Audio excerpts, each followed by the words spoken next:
Halo teman-teman semuanya, kembali lagi bersamaku Merilda Fafiloka. Dan Sekarang kita akan membahas tentang corporate tax atau pajak dalam perusahaan. Selamat menyaksikan. Yang pertama itu adalah fundamental question atau pertanyaan mendasar ketika kita akan belajar materi ini. Yang pertama adalah bagaimana mencatat, di mana ini mencakup pencatatan penjualan, pembayaran gaji, pembayaran sewa, dan juga penerimaan pendapatan jasa. Yang kedua, dari mana pos-pos pajak dalam laporan keuangan diperoleh. Ini tuh bersangkutan dengan beban pajak penghasilan, utang pajak penghasilan atau pajak dibayar di muka, dan juga aset dan liabilitas pajak tangguhan. Dan yang terakhir adalah bagaimana pengungkapannya nanti. Nah, yang selanjutnya adalah purpose or what we have to achieve from this section, atau apa hal yang akan kita capai ketika kita belajar materi ini, yaitu dapat menjelaskan ketentuan perpajakan serta menerapkannya, dapat menyelesaikan administrasi perpajakan, dan juga dapat menyajikan dan mengungkapkan informasi perpajakan. Selanjutnya adalah orientasi profesi atau pekerjaan. Nah, yang pertama itu adalah bagian perpajakan dalam perusahaan.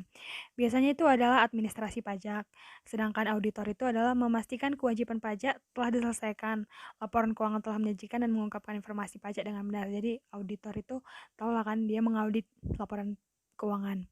Terus yang ketiga itu bagian akuntansi. Ini biasanya mengetahui bagaimana pajak harus dibukukan, misalnya jurnal, merancang sistem, dan disajikan diungkapkan dalam laporan keuangan. Nah, yang terakhir itu adalah konsultan pajak. Itu bisa administrasi pajak perusahaan, advice dalam rangka keberatan banding, dan yang lain-lain. Selanjutnya adalah pajak untuk individu. Nah, ada beberapa pajak untuk individu, yaitu pajak atas penghasilan perusahaan, pajak atas transaksi, kewajiban memotong pajak pihak lain atau withholding tax, dan juga pajak lainnya. Di mana pajak atas penghasilan perusahaan ini itu misalnya itu angsuran pajak PPh 25, pembayaran pajak akhir tahun itu kan, atau dipotong oleh pihak lain itu ada final tidak finalnya. Terus sedangkan yang kewajiban memotong pajak pihak lain atau withholding tax itu orang pribadi sebagai pengusaha atau yang mempekerjakan pihak lain. Terus yang pajak atas transaksi biasanya yang kita kenal itu PPN. Terus pajak lainnya itu ada PBB, pajak daerah, dan lain-lain. Next itu adalah pajak dalam perusahaan. Jadi gimana sih pajak dalam perusahaan itu sendiri? Jadi itu pajak dalam perusahaan itu ada beberapa ya. Yang pertama adalah pajak atas penghasilan perusahaan. Nah, ini tuh berkaitan dengan pajak yang dipotong oleh pihak ketiga atau PPh pasal 22 dan 23. Pajak yang diangsur perusahaan dan juga pajak perusahaan yang diperhitungkan setiap akhir tahun pajak. Nah, yang selanjutnya itu adalah kewajiban memotong pajak pihak lain. Jadi, perusahaan itu juga berkewajiban memotong pajak pihak lain atau withholding tax juga. Jadi, peraturan pajak mengharuskan pihak pembayar atau memotong pajak atas penghasilan yang diterima. Yang kedua itu adalah pajak yang dipotong dapat bersifat final dan tidak final. Nah, pajak lain dalam perusahaan itu ada PBB, pajak daerah PPNBM, terus ada pajak pengalihan hak atas tanah dan bangunan atau BPHTP, pajak daerah, bea materai, dan lain-lain.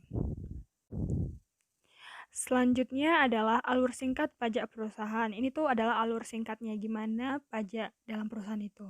Jadi yang pertama adalah pajak perusahaan secara keseluruhan akan dihitung pada akhir tahun. Jadi pada akhir tahun akan dihitung.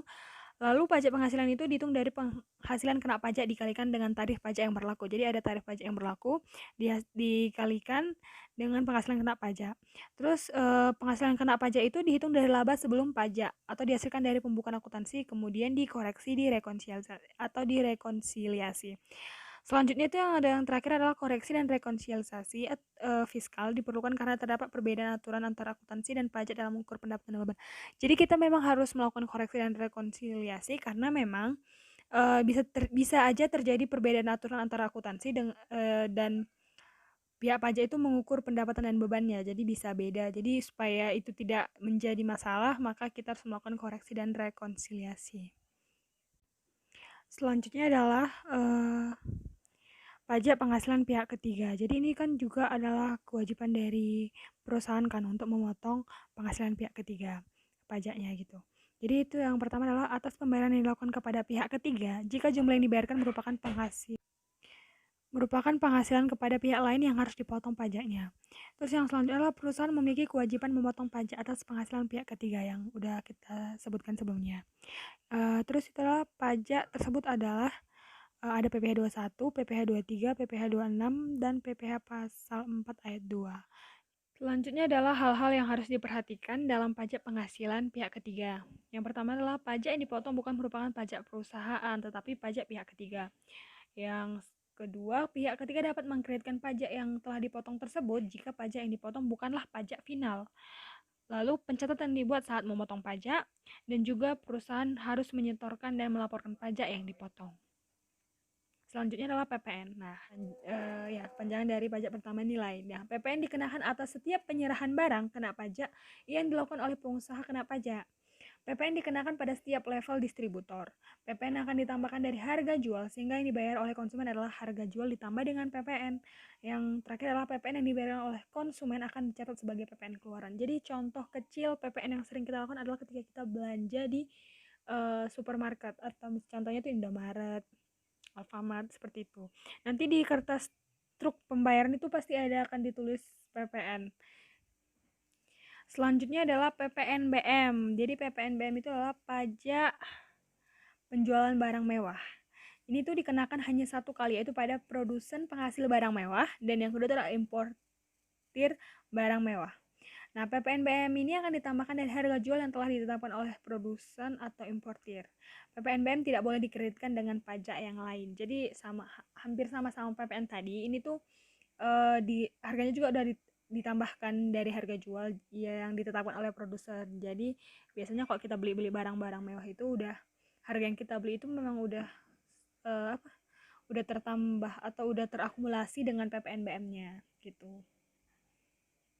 Selanjutnya adalah pajak lain. Jadi pajak lain yang dalam perusahaan itu adalah PBB, pajak bumi dan bangunan dikenakan atas bumi dan bangunan dibayar setiap tahun. Yang selanjutnya adalah BPHTB, biaya perolehan hak atas tanah dan bangunan dikenakan pada pembeli saat melakukan pengalihan hak gitu. Ada pajak reklame juga termasuk pajak daerah ini. Nah, pajak lain ini akan dicatat sebagai beban pada saat terjadinya. Untuk BPHTB akan dicatat menambah harga perolehan dari tanah dan bangunan yang dibeli.